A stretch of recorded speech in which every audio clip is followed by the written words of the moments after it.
one of the best single predictors of all-cause mortality. And I love these studies because they blow everybody's minds. And it's great because the medical community now is starting to really, I guess, wake up to this, and they're starting to talk about this, right?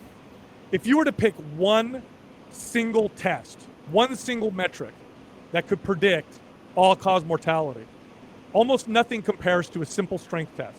And they've done this with a grip test, and they've done this with people being able to stand up off the ground without holding on to anything. A strength test is a better predictor of all-cause mortality than a blood lipid test or a blood pressure test or any other single test. Now, of course, the best way to predict all-cause mortality is a combination of things. But this just goes to show you how important it is to maintain your strength. And when we look at, again, what's happening now in modern times, I mean, there was a study that came out that showed that college males today have the grip strength that their grandfathers had, or that men in their 60s had in the 80s. This is how weak that we have become. And then, of course, there's popular media, which completely mischaracterized resistance training. I mean, some of the earliest popular, media examples of resistance training were, the beach movies of the 50s and 60s, where they showed these big, oiled up, stiff, bodybuilders that were self-absorbed, and they were all, stupid. And, and back in those days, by the way, some of your younger listeners might not know this, but, in the 50s and 60s, and even in the 70s, and maybe even in the early 80s, lots of coaches told their athletes to not lift weights, said, it's going to make you muscle bound, you're going to get tight, it's going to reduce your athletic performance. Now, one of the things I love about athletics is it's objective. You win or you lose. So eventually, a team that over, people start to see what they're doing and say, okay, well, what are they doing? Well, these days, you would be very impressed to find an athlete that doesn't lift weights. So there's a success story right there, right? Even golfers today lift weights because it improves athletic performance across the board. But geez, I mean, a few decades ago, it was like, don't lift weights. It's going to make you slower. It's going to make you tighter.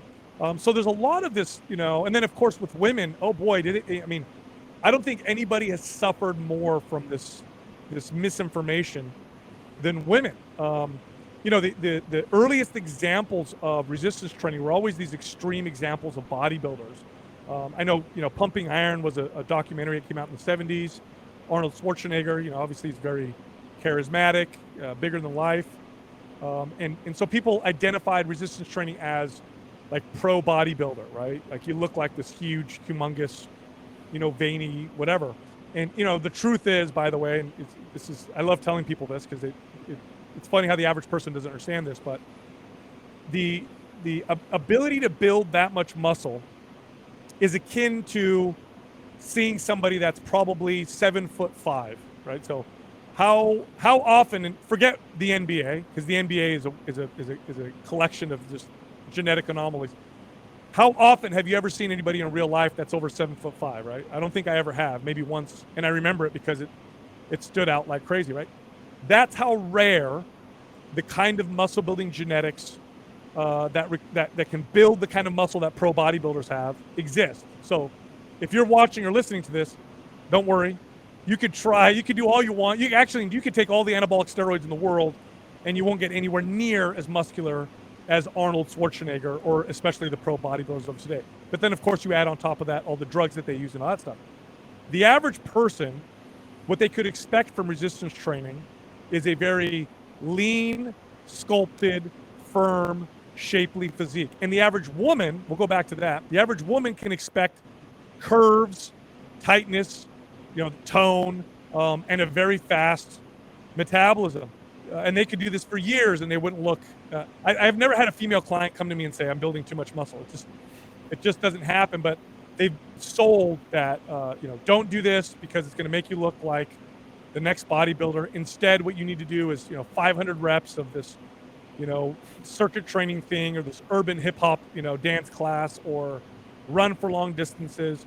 The reality is the exact opposite of what most of these people should be doing. What they should be doing is lifting weights and trying to get stronger. It'll give them exactly what they're looking for. Yeah, I love in the book, you mentioned that in your personal experience and your colleagues at Mind Pump, and these decades of experience that you guys have, you've seen resistance training kind of normalize, to use a broad strokes term, the estrogen and progesterone balance in women. I thought that was really, really cool because I don't want to be sexist. I will just make an objective observation that when I go to the gym, it's a lot of times it's women on the ellipticals. Of And when I'm course. on the beach, a lot of times it's women running. And I'm Yes. thinking, okay, this is analogous to the way that women view meat. I think Correct. that women have this perspective like meat is going to make me too masculine or meat is going to make me too muscular and I want to be feminine. And as men, we appreciate femininity in women. There's an interesting polarity there. But I think in both of these cases, those mainstream perceptions that women are inculcated with are wrong.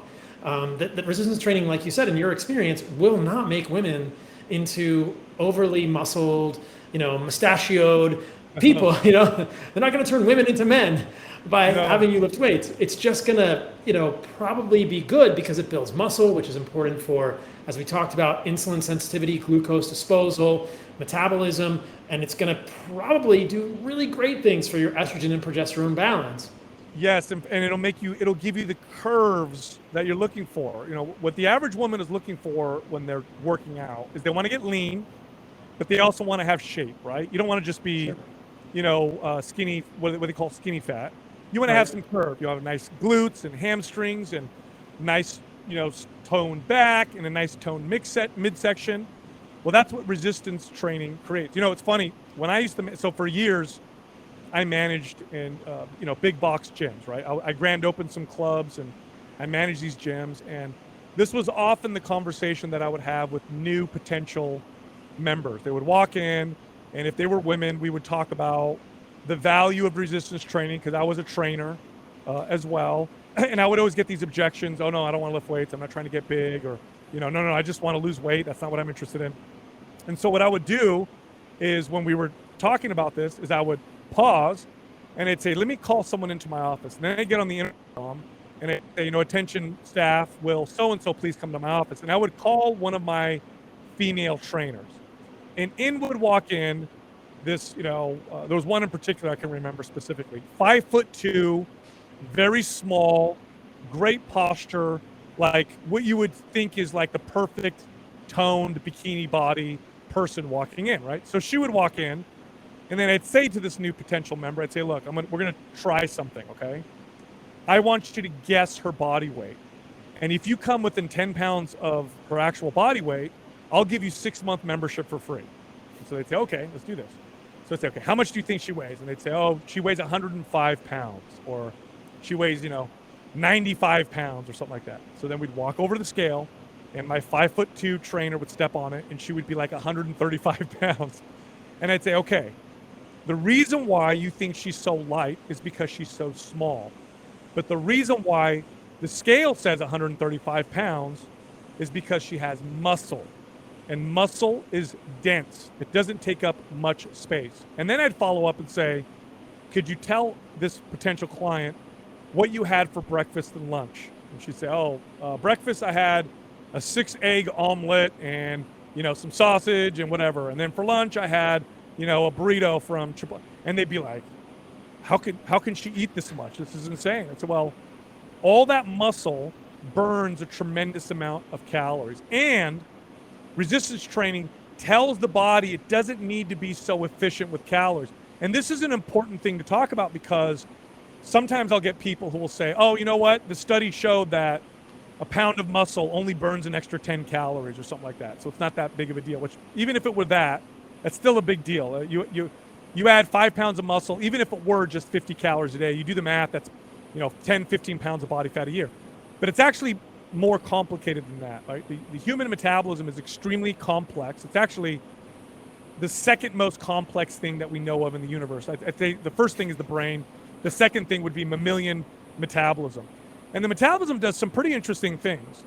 It's not as straightforward as I have this much lean body mass, I have this much, and therefore I burn this many calories. Your body can actually choose to become more or less efficient with calories of the same body mass that you have, right? So you can have someone with the same body mass as someone else, and their body can actually be more efficient with calories than this other person and burn less calories. Now, what causes that? Well, one of the things that causes that is whether or not your body thinks it needs to be more efficient or less efficient, right? When I'm lifting weights, I'm sending a signal to my body that says the priority is strength. That's the main stress, and the main solution to solving the stress is strength. It's not so worried about becoming efficient with calories, especially when you combine it with a high protein diet, especially when you combine it with a diet in which you're slowly increasing calories, which I talk about in the book. Now, when I'm doing lots of cardiovascular activity, the signal that I'm sending to my body is become efficient with calories, become more efficient. And I make that even stronger when I cut my calories on top of it. And the human body has an incredible capacity to do this. I mean, you could read about some of these interesting studies they've done on POWs where, I mean, they're definitely emaciated, definitely not much lean body mass, but they're surviving on hundreds of calories a day.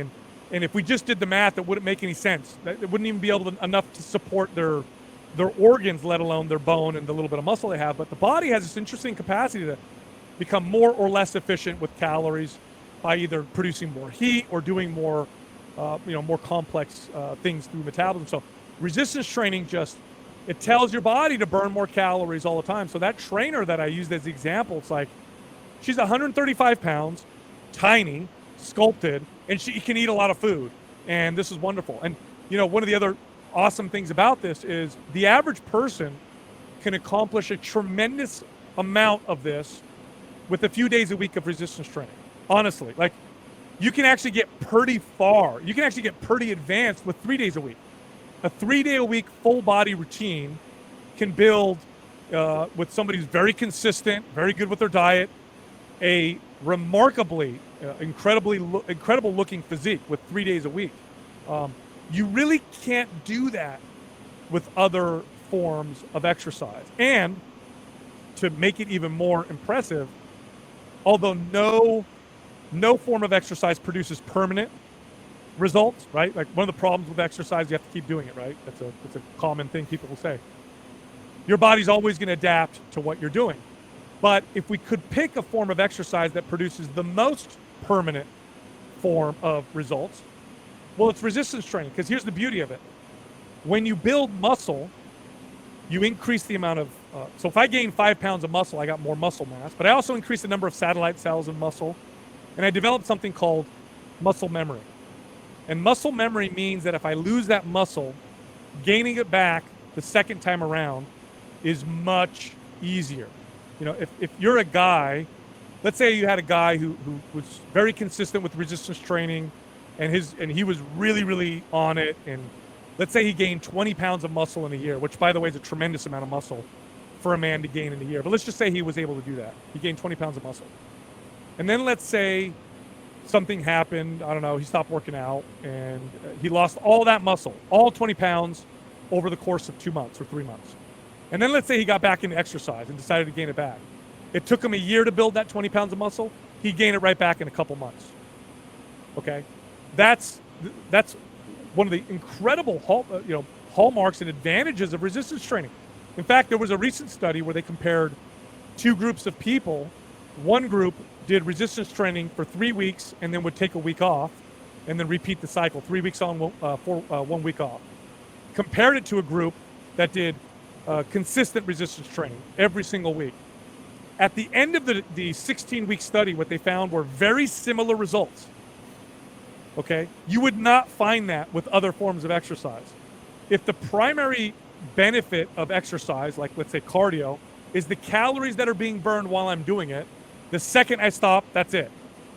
It's gone. Not only that now, but now whatever I'm eating now is being stored as body fat. So for those reasons, and the reason why I call it the resistance training revolution is because when you look at the issues that we're dealing with in modern societies and the context of modern living, no form of exercise comes close to resistance training for solving those things. And again, I want to be clear, I'm not saying other forms of exercise don't have value, but if you only picked one and you're only going to exercise 2 or 3 days a week, resistance training by far is going to give you the most bang for your buck.